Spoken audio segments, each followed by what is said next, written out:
Eh ben, c'est pas mal du tout. C'est pas mal du tout, ouais, vraiment. Vraiment, vraiment, vraiment. C'est de la bonne. Salut à tous et bienvenue dans ce vlog sur Hunger Games La Révolte partie 1, réalisé par Francis Lawrence, que je tiens à remercier d'ailleurs, non pas personnellement, mais que je tiens à remercier parce que grâce à lui, j'ai pu choper un poster du film, étant donné que je l'ai vu en avant-première, on a eu quelques petits jeux, et grâce à sa filmographie, j'ai pu choper un poster, donc je suis content. J'ai jamais de refus un poster, notamment d'un film que j'ai bien aimé, donc voilà.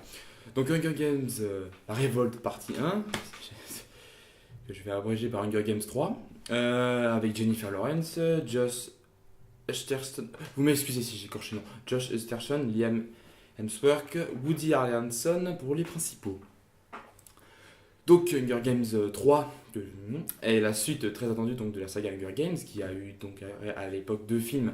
Le premier réalisé par Gary Rose, qui est Hunger Games, premier du nom, et après nous avons eu Hunger Games Embrasement, réalisé l'année dernière par Francis Lawrence lui-même. Et donc maintenant, on attaque la première partie du troisième livre, écrit par Susan Collins, donc qui est Hunger Games La Révolte, et qui va donc raconter la suite des aventures de Katniss Everdeen dans le monde de Panem. Donc pour un avis rapide sur les deux premiers vite fait, je tiens à revenir parce que j'ai participé à une soirée en fait marathon, où on s'est tapé le 3 d'un coup. Donc vite fait pour revenir sur les autres, eh bien Hunger Games c'est quand même une saga que j'aime bien parce qu'il y a je trouve qu'il y a beaucoup d'audace dans la saga. Beaucoup de personnes font le rapprochement douteux entre Hunger Games et Battle Royale. À mon sens, c'est pas le même genre. C'est très différent parce que Hunger Games, c'est un peu la version coincée Battle Royale entre guillemets. Mais pour le premier film, effectivement, j'avais bien aimé, mais après, c'est vrai que j'avais quelques fois du mal avec quelques aspects. Le deuxième film était sympathique, vraiment très sympa. Il y avait un bon développement de l'univers et la réalisation de Francis Lawrence était vraiment intéressante. Le seul truc que j'ai reproché au deuxième film, c'est que la fin était trop précipitée à mon sens pour amener au troisième film. Il se trouve que ce troisième film est bien, mais alors bien branlé. Et d'abord, je vais vous faire un petit résumé donc, que j'oublierai pas cette fois-ci. Donc Hunger Games 3 raconte en fait les aventures de Katniss après donc, qu'elle ait détruit la reine des jeux de l'expiation. Donc elle apprend de la bouche, à la fin du 2, elle apprend de la bouche de Gaël que le district 12 a été bombardé et que donc maintenant ils ont rejoint la rébellion contre le Capitole qui est organisée dans le district 13. Et Katniss Everdeen donc se pointe là-bas et va se voir assigner la tâche de devoir incarner la révolution par le symbole du Gémoqueur. Et elle va découvrir qu'en fait le Capitole se sert de Pita qu'ils ont capturé pendant la destruction de la reine. Pita qu'ils ont capturé et il se sert de Pita contre les rebelles à titre de propagande. Et Katniss Everdeen va être utilisée en tant que symbole du Gémoqueur pour lutter contre la propagande de la terreur du Capitole et pour tenter de recruter des rebelles dans l'armée. C'est super. Donc on va commencer par la réalisation. On m'a demandé de structurer un peu mes vlogs. Excusez-moi, je fais une petite parenthèse. On m'a quand même demandé de structurer un peu mes vlogs. Donc maintenant, je vais essayer de vous faire une partie réalisation, une partie scénario distincte. Donc on va commencer tout de suite. Donc vraiment, le point fort de la réalisation de Francis Lawrence, c'est une direction d'acteur qui est magnifique. Mais alors, magnifique. Honnêtement, c'est rare que je me dise que les acteurs étaient super bien dirigés. Francis Lawrence, c'est quand même un mec qui a tourné avec des grands acteurs, quand même, notamment dans Constantine, et qui a tourné avec Keanu Reeves et d'autres. Et Constantine, c'est un film que j'ai moyennement aimé, qui est son premier film, qui m'a valu le petit poster d'ailleurs. Euh, mais Constantine, c'est vraiment un film qui a une gestion des acteurs et une direction d'acteurs qui est vraiment excellente, quoi. Franchement, quand on a Keanu Reeves qui joue le connard religieux, c'est génial. Notamment, j'avais une petite mention spéciale pour l'acteur qui jouait Satan. J'ai pas retenu son nom, mais putain. Le visionnage du film était justifié par lui, putain. Donc pour notre petit Hunger Games, effectivement, il y a une direction d'acteur qui est vachement, vachement intéressante. Donc pour ceux qui sont à peu près fans, vous avez dû probablement suivre les images et voir déjà que Effie, donc celle qui incarne, le personnage assez excentrique de la saga des Hunger Games, qui est toujours derrière Katniss et Pita, là, elle est sans maquillage et complètement chauve. Et déjà, rien que lui faire porter ce maquillage, c'était quelque chose d'assez audacieux. Maintenant, le fait qu'elle soit complètement chauve et sans maquillage, c'est super intéressant, je trouve. Il y a notamment aussi un jeu avec Josh Hunterson qui joue Hutcherson. On va l'appeler Pita. Donc, Pita, effectivement, il y a tout un truc autour de lui. Je vous spoil pas, mais c'est dingue. C'est dingue l'effort qu'il a fait pour pouvoir continuer à rentrer dans la pose du personnage tel qu'il a été imaginé par Susan Collins. Vraiment, c'est dingue l'effort qu'il a réalisé l'acteur. Il y a aussi, effectivement, là-dedans, et bah, le personnage de Katniss lui-même, déjà, qui vraiment est. Il y a des moments où, l'actrice Jennifer Lawrence, surtout dans des situations qui sont peu communes, même dans le cinéma hollywoodien. Il y a notamment un truc à la fin, je vous spoil pas, mais elle est surtout dans une situation qui peut presque tomber dans le burlesque, malgré la gravité de ce qui lui est arrivé quand même. Je ne vous dis pas, mais quand vous irez voir le film, ça vous frappera. Et il y a un autre truc concernant Jennifer Lawrence, il y a une exploitation, comme dans le premier film l'avait fait, il y a une exploitation des talents musicaux de Jennifer Lawrence. Donc pour ceux qui ne le savent pas, Jennifer Lawrence, c'est quand même une excellente actrice, je suis premier à le dire, et aussi une excellente chanteuse. Il y a peu de films où elle exploite ses talents musicaux, on va dire ça comme ça. Notamment, il y avait La Maison de bout de la rue, qui est un film que j'aime beaucoup, mais bizarrement, il y a une espèce d'ovni dans son paysage, mais il utilisait tout le talent de Jennifer Lawrence. Et donc, mon regret par rapport à ce film, c'est de l'avoir vu en VF. Mais bon, une avant-première, ça se trouve pas toujours en VO. J'ai fait comme j'ai pu. Donc, mon seul regret vis-à-vis de ce film, effectivement, c'est de l'avoir vu en VF parce que je peux pas profiter des talents musicaux de la petite Jennifer Lawrence. Ça me fait chier. Le film, donc maintenant pour passer à la suite, donc le film est réalisé, enfin, se concentre essentiellement sur le personnage de Katniss et ça nous offre vraiment des choix de réalisation très, j'ai trouvé ça super intéressant parce que justement la révolte donc, nous amène au début de la guerre entre les rebelles et les rebelles et le Capitole, mais du point de vue de Katniss et justement c'est un point de vue qui est assez spécifique vu on voit la guerre sous un autre angle, on voit en fait l'utilisation des armes dans ce opus, par moment, c'est plus de l'utilisation à but de persuasion que d'utilisation à armes réelles dans le but de créer des dégâts. Et je trouve ça super intéressant comme choix de réalisation. Alors, je ne sais pas si ça vient du bouquin. Donc, si vous avez lu le bouquin, vous pouvez me l'indiquer dans les commentaires, effectivement, si le bouquin suit essentiellement le point de vue de Katniss. Je ne sais pas. Mais en tout cas, je peux vous dire que le film, effectivement, reste quasiment concentré sur Katniss et fait, à quelques rares exceptions, euh, montre la situation dans d'autres endroits. Ce que le deuxième film, L'Embrasement, faisait également. Ce que beaucoup de gens reprochaient d'ailleurs vis-à-vis du premier film, c'est que L'Embrasement suivait essentiellement le point de vue de Katniss au travers des germes de la Révolution. Hunger Games aussi, c'est quelque chose qui est... Je cherche mes mots. Oui, Hunger Games, en fait, c'est quelque chose aussi que j'aime énormément, c'est pour ses décors. Du premier film jusqu'à celui-ci, Hunger Games était une saga cinématographique qui était basée sur des décors vraiment somptueux, mais vraiment somptueux. Et là, pour le coup, effectivement, Francis Lawrence nous en envoie plein la vue, notamment. Parce que justement, ce qui est intéressant, c'est que dans ce film, quasiment à aucun moment il est question de filmer Capitole. Le Capitole est très peu filmé.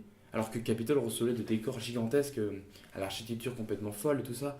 C'était cette architecture type égyptienne qu'on avait dans le Capitole. Et bien là, le film, justement, se concentre plus sur le quotidien des rebelles et les décors que côtoient les rebelles, qui sont en fait des décors de destruction, mais c'est vraiment euh, des décors composés de manière magnifique. Notamment, on a une scène où Jennifer Lawrence, Katniss Everdeen, se rend dans le district 12 pour constater les dégâts. Et il y a des plans avec une composition d'image qui était dingue, vraiment dingue. Notamment, on a un plan large où on a Katniss qui est grande comme ça sur le champ, qui est au fond du plan, et on a toute une rue comme ça qui est remplie de débris de cadavres. Et pour la composition de plan, on a les bâtiments sur le côté qui sont effondrés, tous les débris qui forment la rue, et on a un chien au milieu qui se promène au milieu des cadavres. Waouh! Putain, ce plan, il m'a vraiment foutu sur le cul. J'étais waouh! Et donc pour terminer vite fait sur la réalisation, j'avais aussi repéré des scènes qui étaient visuellement magnifiques. Des audaces de réalisation qui sont vraiment super bien. Notamment vers la fin du film, on a une scène d'intervention spéciale, un groupe d'intervention qui se rend donc quelque part. Et en fait, la scène est filmée de leur point de vue. Et pour s'éclairer dans le décor qui est complètement sombre, il s'éclaire avec des lampes torches rouges qui émettent une lumière monochromatique et entièrement rouge. Et ça donne un aspect vraiment.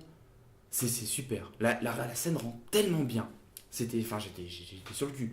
L'aspect visuel de la scène comme ça rendait super bien par cette lumière rouge qui rendait oppressant le truc. On se disait putain, il va leur arriver une couille, il va leur arriver une couille, il va leur arriver une couille. Et c'est super comme jeu de réalisation. Donc honnêtement, une bonne réalisation.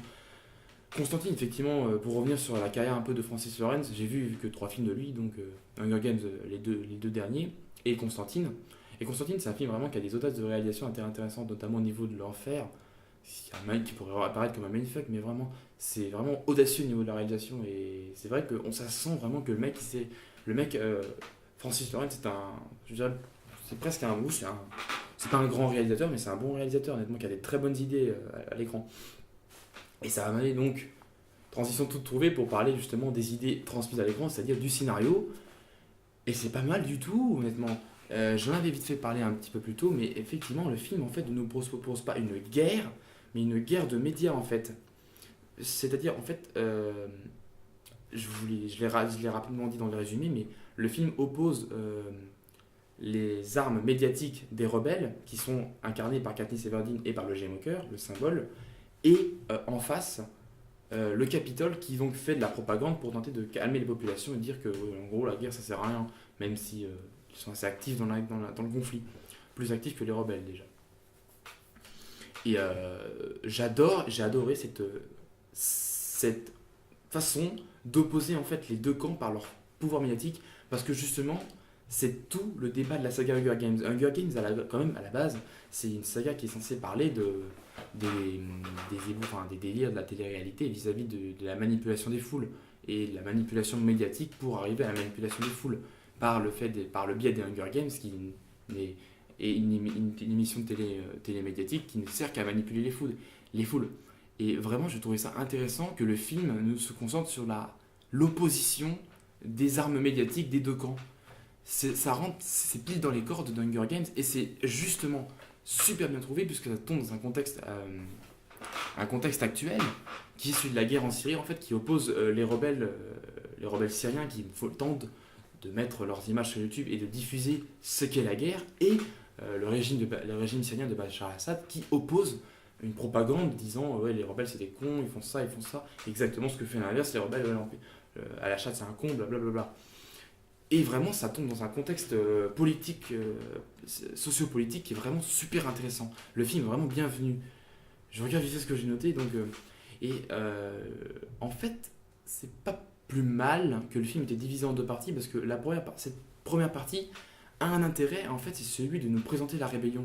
Parce que quand on termine le deuxième film, l'embrasement, on ne connaît pas la rébellion, on n'a aucune idée. Et je trouve ça intéressant de prendre tout un film pour parler de la rébellion, des stratégies, des difficultés rencontrées par la rébellion vis-à-vis du Capitole. C'est intéressant. Avant de montrer la rébellion vraiment dans une phase d'activité intense, comme on pourrait l'imaginer si vous connaissez la saga, et les différentes trames qui s'y passent, vraiment c'est intéressant de voir une rébellion qui se dévoile tout au long du film. Au niveau du scénario, c'est présenter les coulisses d'une guerre totale. Et les coulisses vraiment de l'autre côté, quoi. C'est comme quand on parlait de la Première Guerre mondiale, on avait les femmes qui restaient pour travailler dans les usines, les hommes qui partaient au front. Bah là, c'est le côté, entre guillemets, derrière la guerre, quoi. Qu'est-ce que l'effort de guerre à fournir pour pouvoir maintenir un conflit. Et vraiment, je trouve ça super intéressant. C'est mieux. Je trouve que c'est beaucoup mieux que de filmer justement tout pété, quoi. Vraiment, il y a très peu de scènes où on a des vraies scènes de combat intenses. Et c'est super intéressant parce que vraiment, je trouve ça pas mal, quoi. C'est mieux. Enfin, je sais pas si le film aurait montré beaucoup de scènes de combat, si ça aurait été tellement intéressant. Excusez-moi, je regarde. Et c'est super intéressant, notamment. Et donc, effectivement, par le rôle que joue Katniss dans la guerre, qui n'est pas un rôle si actif, hein, vraiment. Il y a 2-3 scènes où elle arrive vraiment sur le fond, mais sinon, nada, que dalle. Elle est vraiment dans les coulisses du truc et aide au soutien de la rébellion et à maintenir la rébellion enflammée, comme ils utilisent la métaphore de la flamme de la rébellion, tout ça. Et je vais terminer rapidement l'histoire du scénario par un truc que j'ai trouvé vraiment génial. J'ai suivi un peu la campagne de pub de ce troisième Hunger Games et il y avait une campagne de pub qui était vachement bien gérée finalement. La campagne de pub en fait tombe exactement dans le propos que se veut servir le film. Et sans trop spoiler, excusez-moi, sans trop aller au spoil, quoi. C'est des bandes annonces, c'est bien branlé, bien foutu. Il y avait notamment la fausse campagne de pub qui en fin de compte est tout l'enjeu du film. La cyberpropagande, quoi. Ou la propagande,